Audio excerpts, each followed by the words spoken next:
Le second vœu présenté par les groupes de la majorité va être présenté par Delphine Benassi.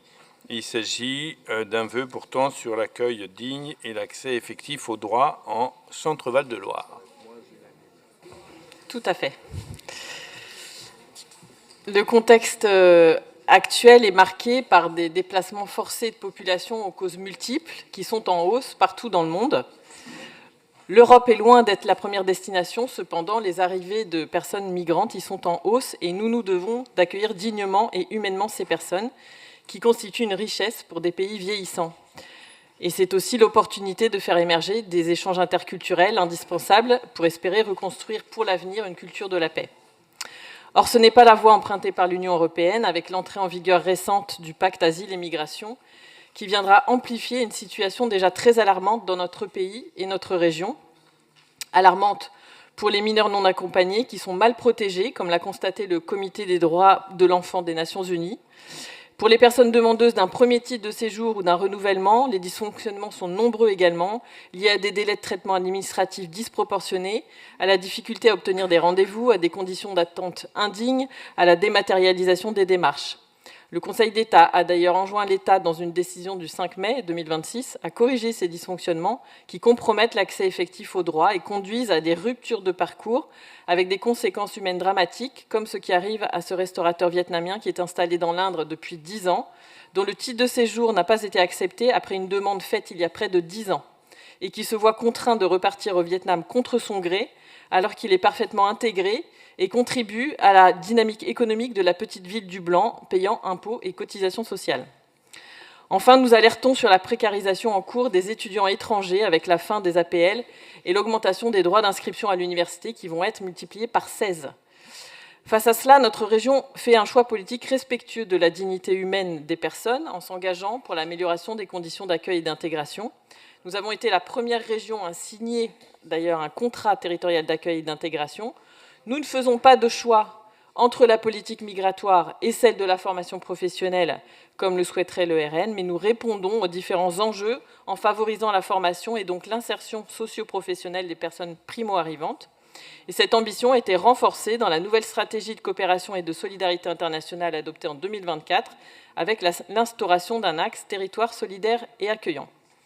C'est pourquoi, fort de son action et de ses valeurs, le Conseil régional Centre-Val de Loire, réuni en séance plénière le 25 juin 2026, réaffirme son attachement au respect de la dignité humaine, à la protection des enfants et à l'accès effectif aux droits fondamentaux pour toutes les personnes présentes sur notre territoire, réaffirme son soutien aux collectivités, associations, établissements d'enseignement supérieur et acteurs et actrices engagés dans l'accueil et l'intégration des personnes migrantes, exprime sa préoccupation face aux difficultés persistantes rencontrées dans les démarches administratives relatives au séjour, à la situation des mineurs non accompagnés et aux obstacles croissants rencontrés par les étudiants internationaux, et demande à Monsieur le Préfet de région de prendre toutes les mesures nécessaires afin de garantir un accès effectif aux droits et aux démarches administratives relevant de l'État dans des conditions d'accueil respectueuses de la dignité des personnes, de veiller à la protection effective des mineurs non accompagnés de la région conformément aux engagements internationaux de la France et à l'intérêt supérieur de l'enfant, et de porter auprès du gouvernement les préoccupations exprimées par la région concernant les conditions d'accueil,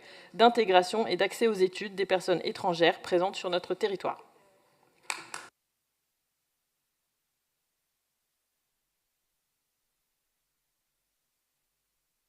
Merci, Madame Benassi. Par rapport à ce vœu, pour l'UDCI, ce sera...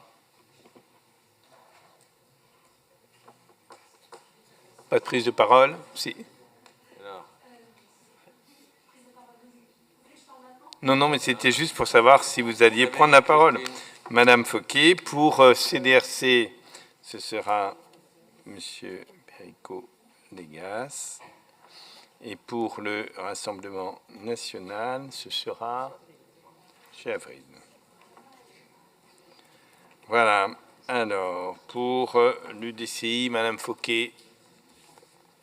Alors, certains d'entre nous ne participent pas au vote et d'autres voteront négativement. Donc, ça sera différent selon le moment du vote. Merci. Pour le CDRC, Monsieur Perico-Légas. Merci, Monsieur le Président. Mes chers collègues, ce vœu soulève des enjeux graves et importants qui sont au cœur du débat politique français. Et j'allais dire, les faits qui sont cités là, effectivement, nous interpellent tous. Pour autant, nous considérons qu'il relève du domaine législatif, que c'est à la représentation nationale à prendre ces dispositions pour régler le problème. Nous aurions apprécié, vu la gravité de ce sujet, qu'il ne fasse pas l'effet juste d'un vœu de fin de session, mais d'un vrai débat au sein de cette Assemblée, parce que nous sommes tous concernés et que nous avons tous des opinions précises. Nous partons du principe, sur la phrase de Michel Rocard, que nous ne pouvons pas accueillir toute la misère du monde, mais que nous devons tout faire pour pouvoir le faire. Voilà. Et je pense que ça mérite mieux qu'un vœu. Donc, un peu frustré de ne pouvoir débattre avec nos collègues de ce sujet, de ces enjeux dont je dis qu'ils sont essentiels, importants. Nous sommes tous humanistes, tous républicains. Nous ne participerons pas à ce vote.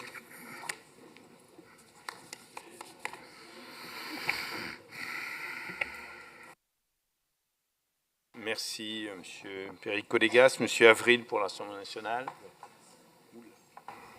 Le Rassemblement national et ses alliés, notamment de l'UDR. Nous voterons contre ce vœu, oui, mais moi je vais vous expliquer pourquoi. Je ne vais pas me cacher derrière mon petit doigt. D'abord parce que votre texte mélange beaucoup de choses.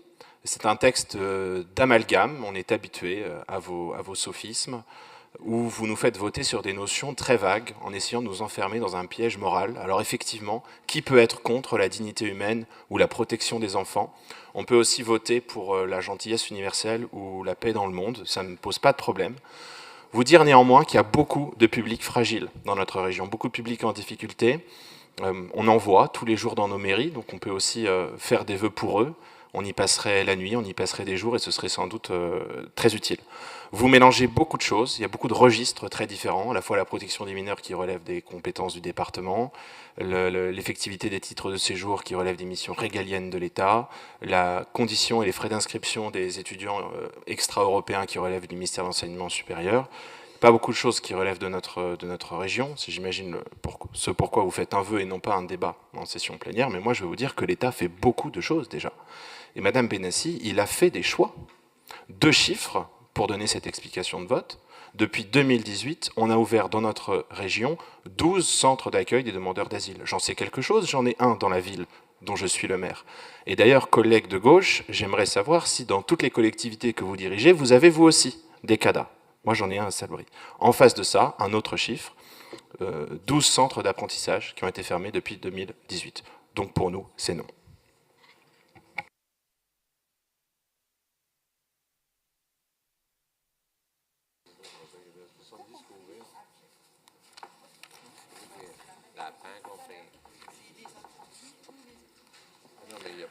Alors, donc, après ces explications de vote, je mets aux voix le...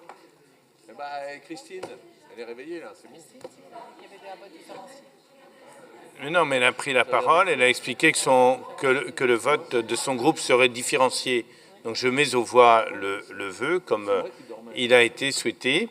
Qui est-ce qui vote contre le Rassemblement national et les non-inscrits, ainsi que Madame Champion?